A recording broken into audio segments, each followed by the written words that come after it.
everybody, and welcome back to another video with Brooklyn. How are you all doing this wonderful afternoon? So I want to start off with this article, okay? It's about a boyfriend who poured gasoline on his girlfriend and set her on fire with a lit cigarette because she tried to break up with him. According to court documents, the 38-year-old suspect is accused of pouring gasoline on his girlfriend and setting her on fire with a lit cigarette, authorities say. The man set his girlfriend on fire because she tried to break up with him. The 38-year-old man was arrested and charged with attempted second-degree murder on Thursday following the incident, which the girlfriend survived. The victim, Rebecca Briggs, was reportedly in fair condition and recovering at the Regional Medical Center with second-degree to deep second-degree burns to her face, her neck, chest, and arms. Okay? Authorities say that 16% of her body was burnt during the attack. The victim was standing near a vehicle in a driveway of an acquaintance home in Tennessee on October 8th when she told her boyfriend Kenneth Upshaw that she was breaking up with him. The suspect told her if he could not be with her, then no one would be, before splashing her with gasoline and tossing a lit cigarette at her, setting her on fire. Authorities say that her boyfriend and the homeowner put the fire out. So after he set her on fire, her friend and her boyfriend put the fire out, okay? The couple also share a child together. Police say they have a history of domestic violence, including an incident in 2019 in which Upshaw punched his pregnant girlfriend in the stomach so hard she underwent an emergency C-section 1 month before the baby was due. The incident remains under investigation, and the story is developing for new information. Now, in 2019, this boy punched her in the stomach, causing her to go into labor a month early, having a C-section, an emergency C-section, okay? This was in 2019. Fast forward 2 years later, 2021, you still with that bum. When he was beating her before the C-section. They have a history of domestic violence. You're pregnant. He punches you in the stomach. You have an emergency C-section before the baby is even due, a month. He punched you so hard. You had to have an emergency C-section, okay? You're still with him in 2021. See, a lot of times, and he's 38, this is not a young couple, okay? I don't know how young she was. I can't remember if I said it or not, but he's 38. My point is this: a lot of times, I'm going to say us as women, but men too, we be in relationships that are abusive. They're verbally abusing you, cussing you, calling you all kind of names. I'm not talking about arguments. Everybody has disagreements, okay? I'm not talking about arguments that, y'all just having a disagreement, but I'm talking about verbal abuse, and then it's physical abuse, okay? And you go back and forth, back and forth, back and forth. And then when it's time for you to really get out of the relationship, you can't, without consequences and repercussions. I'm sure that she has broken up with him before and got back together, broken up with him before and gotten back together. And then now she probably was serious, and that's why she was at a friend's house, probably figured I'll be safe. And he burnt her up. Her face and everything is ruined. It's ruined. She's still alive, but look at all the psychological problems that she's going to have that's going to come along with her disfigurement at the hands of someone who supposedly was supposed to be loving her and protecting her. I say this all the time. You get men who will fight for their women, don't let nobody don't nobody better say anything bad about them, but then they whooping up on them too. So how are you going to defend somebody, but you're an abuser too? You know? And I don't know why. I'm not saying that I haven't done it. I have been in relationships. I've never been physically assaulted, but I was emotionally abused and verbally, okay? And you go back and you go forth. You go back and you go forth. You know, it's like we're going to go forward together. Then it don't work out. Then you back, you know. And a lot of times, if you get out of it from the jump, it's easy to make a break. A lot of times, these abuses, now I'm not a doctor or a psychologist, but a lot of times, from what I have seen and seen from other relationships of friends that I've known, normally, if you break up with them the first time, it's not, you know, they kind of, you know, you might fight back and forth and it's okay, it's closed. But when you go back and forth, back and forth, back and forth, then when it's time for you to try to really, I'm tired of it, let me break away, whoever is doing the leaving sometimes don't make it. They don't make it. You know, obviously, this man had no feelings for her, and he doesn't care for the child either because he punched the mama in the stomach while she was carrying the baby. Okay, so hard that she had to have an emergency C-section. If you're in an abusive relationship, I always tell this to women and men, get out. It's hard. It's hard. But the very first time they put their hand on you, normally that's not the last time. Normally that's not the last time. And women are abusive too, gentlemen. They will punch a man upside his head and slap him in the face in a heartbeat. Scratch him up, pull his hair out, cheat on him. Women are vicious. They're vicious. So I'm not just talking about men cheating and mistreating women. I'm talking about women too. If you are a man being mistreated, get out. Leave. Don't even tell her. Leave. Change your phone number. Women, leave. When somebody starts hitting on you and beating on you, it's time to go after the first slap. After the first shove, the first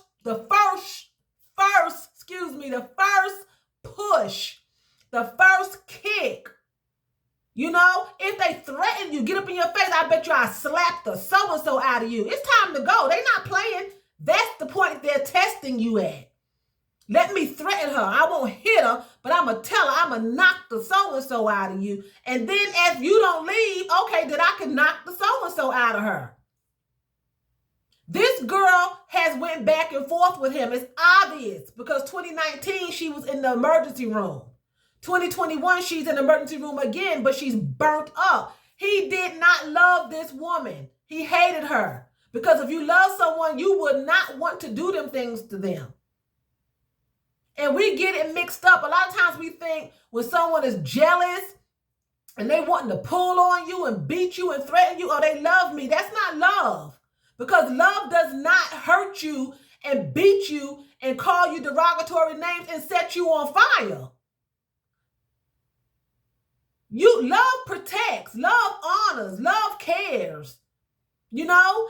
And like I said, I'm not saying that you won't have disagreements. I'm not saying that you won't have fights. I'm not saying that. And some couples do have had physical altercations. Sometimes things break out. I'm not saying every relationship that turns into a physical altercation is doomed. Because I know some relationships that may have had a physical altercation and they stayed together for 50 years. You know, now if it's an every weekend thing, that's a different story. That's a different story. But I do know of relationships that a husband and wife got into a scuffle. You know, somebody throwed a bedroom shoe, somebody throwed a dustpan, and somebody they got the scuffle. And you know what I'm saying? I'm not saying that you're not going to have disagreements. What I'm talking about is somebody punching you in your stomach, causing you to have a C-section. Somebody setting you on fire. Somebody cutting your face, pulling your hair out, spitting in your face, kicking you, pushing you down the flight of stairs, punching you in the back, scratching you up, biting you, choking you. That's not love. Blacking your eye, knocking your tooth out, breaking bones, pulling guns on you, shooting you, slicing your throat. That's not love. When you love somebody, you don't do those things. It should never come to blows. Even if it is one time out of 50 years, it should never come to blows. Because you should never want to hurt somebody that you love. You should never want to hit somebody that you love and cause them pain and scratch them and bruise them up. And then the next day y'all in love again, but they got a black eye or fingerprints around their neck, or they got a bald spot in the back of their head. You done bit your husband in the arm and done scratched his face up, and he done punched you in the throat and done broke your nose. But you know, I love you, baby, the next day, and you got a brace around your neck, and he got a cast on, and he got his arm up in a sling. That's not love. That's ridiculous. This man set her on fire. 16% of her body is burnt and scarred for the rest of her life. When, you know, like I said, going back and forth makes the situation worse. When it's time for you to get out, it's harder because you keep connecting. You keep connecting. You keep breaking up and connecting, breaking up and connecting. And then when it's time for you to really break away and they feel rejected, people cannot handle rejection. A lot of people cannot take rejection. They just cannot take it. They cannot take rejection. They just can't. And they retaliate. They retaliate. And you have to be careful of the decisions that you are making in these relationships. You know, there has to be signs from the beginning that they are verbally, you know, abusive, that, you know, they're calling you bees and hoes and, you know, pushing you and jokingly, you know, I slap you, I backhand. You know, that's not a joke. They're testing you. They're testing you. When they are doing things like that to you, they are testing you, calling you out of your name. And whether it's a woman or a man, you know, calling you something, you a man, they calling you out your name and punching you and pulling your hair and, you know, wanting to fight and burning your clothes and stuff like that. But you're not doing anything to cause that. They're just abusive. You know, and same thing, women, the man throwing all your pocketbooks out and breaking up your makeup and cutting your wigs and your weaves and pulling your earrings out your hair and won't let you wear makeup. And there's always red flags. It's always red flags. Now, like I said, I'm not talking about typical arguments. Everybody is going to argue and have a disagreement because you're two individuals. You're two individuals and you think differently, and sometimes things just happen. But this right here, for him to go from punching somebody in the stomach to 2 years later setting her on fire, what happened prior to 2019 before he punched her in the stomach, right? And then what happened in between 2019 to 2021 that he set her on fire? Can you imagine those butt whoopings that he was giving her and that she was taking? And I'm sure they broke up so many times through this relationship that now she probably was finished. She probably was done. And he knew it, so if I can't have you, no one else will. He tried to kill her, but now he made certain, because a lot of people don't want to marry someone who's disfigured. They don't want to date you being disfigured. You may find somebody who doesn't care about that, but it's really hard to find somebody to want to marry somebody who's disfigured. Unless you was already with them, they stay with you. But other than that, he has basically created her a life of loneliness. I don't care how much, you know, she built her self-esteem up, and that's something that she's never going to be able to handle, because who wants to have a normal skin and then it's melting off and you see that every day in the mirror? Nobody wants to have to deal with that. It's awful. And I feel for her. It's awful. You know, how dare he do something like that to her? He didn't love her at all. He had no love for this woman whatsoever. He did not. In my opinion, he just outright hated her. He outright hated her. And because she wanted to leave, I'm going to kill you. Because he wanted to have a punching bag. He wanted her to stay so he can continue to beat on her and mistreat her and humiliate her and degrade her. He wanted to continue to be able to control her. And she, I guess, had finally had enough. And a lot of times you can't break up with them face to face. You have to leave, and they don't know where you are. You have to change your phone number, sometimes leave your job. Leave everything in your home, take your child and go where they can't find you. Sometimes you have to do that because people cannot take rejection. It's hard. People will even kill you, the child, and themselves. You know, and it's just awful. So I want you all to be careful out there. If you are in relationships that are abusive and you're being hit on, called all kinds of names and just being cussed, and you know, you're scared and you're threatened, because men are afraid too. A lot of men are being abused. It's not just women. A lot of men are being abused. You know, get out, seek some help, you know, seek some counseling, you know, but try to get out, because sometimes you just don't make it out when you get tired. Sometimes you just won't make it out. And sometimes before you can even try to break up with them, they kill you. Before you can even say, I don't want, you gone. You might not even get to that point because they just beating on you and beating on you. I just don't understand how a man could love a woman, say he love a woman, and beat her and burn her, punch her in the belly while she's carrying his child. I just don't understand it. How can a woman say she love a man? And I'm talking about men and women that are good spouses, and you scratching them up and biting on them and sleeping around with other men and stabbing them up with forks and throwing plates at them and cutting the shoestrings out of their sneakers and throwing pants out the window and setting his hair on fire at night while he's sleeping, choking them. And I don't understand, when you love somebody, you're supposed to be nice to them, you know? I know you're going to have disagreements, but not to the form like that you're just making somebody feel bad about themselves, and that's hate. Those things that you do, you don't even burn your enemy. You might fight somebody you don't like, you know, but you don't even burn your enemy. You don't even set your enemy on fire. How can you set somebody you love on fire? I just don't understand it, you know, and just be careful out there. You know, that's my motivation to you. That's my encouraging words to you today. Be careful out there and just, you know, look at the warning signs. Heed the warning signs. You may be in love and everything like that, but when you think about your life, and you probably won't be in love, you know, when you think about, you know, let me think about these warning signs that's going on here. You know, do I love him or her more than I love myself? You know, because we all do stupid stuff. I have went through relationships and I think back, I'm like, why did I put up with that nonsense? Why? You know, I could have let him have the house and the car and the living room suite. I could have got all of that by myself. You know, I'd rather be in an empty apartment than to be in a house with somebody who I'm just miserable with. And I've been there where I cried every day to God to get me out. Every day, please God, I don't want to be with this person no more. He is horrible. Was I perfect? No. But I got worse in the relationship because I wasn't happy. And I should have just packed up and took my little puppy dog that I had at the time and my daughter, because she was younger, and just left and got me a little one-bedroom apartment and put her on one side of the bed and me on the other side of the bed and the puppy in the middle. I would have been happier because I couldn't stand him. And he knew it.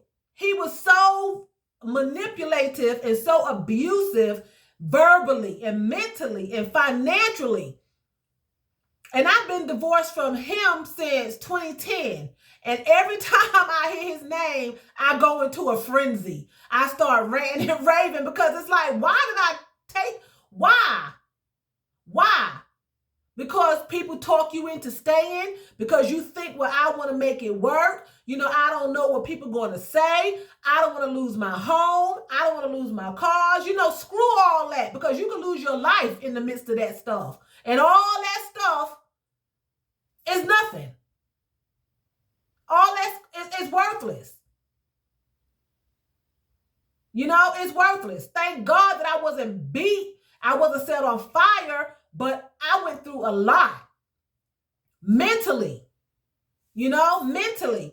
And sometimes that's worse than being hit, because people can't always see that. They can see the scars if, you know, if they're in places that they can be seen. Sometimes they do it where people can't see it on your arms and legs. But, you know, a lot of times that's worse, because when somebody got your mind reeling, and you can't think and you can't concentrate and focus, you can snap and lose your mind and be in a mental institution. Or you can snap and kill a person or kill yourself.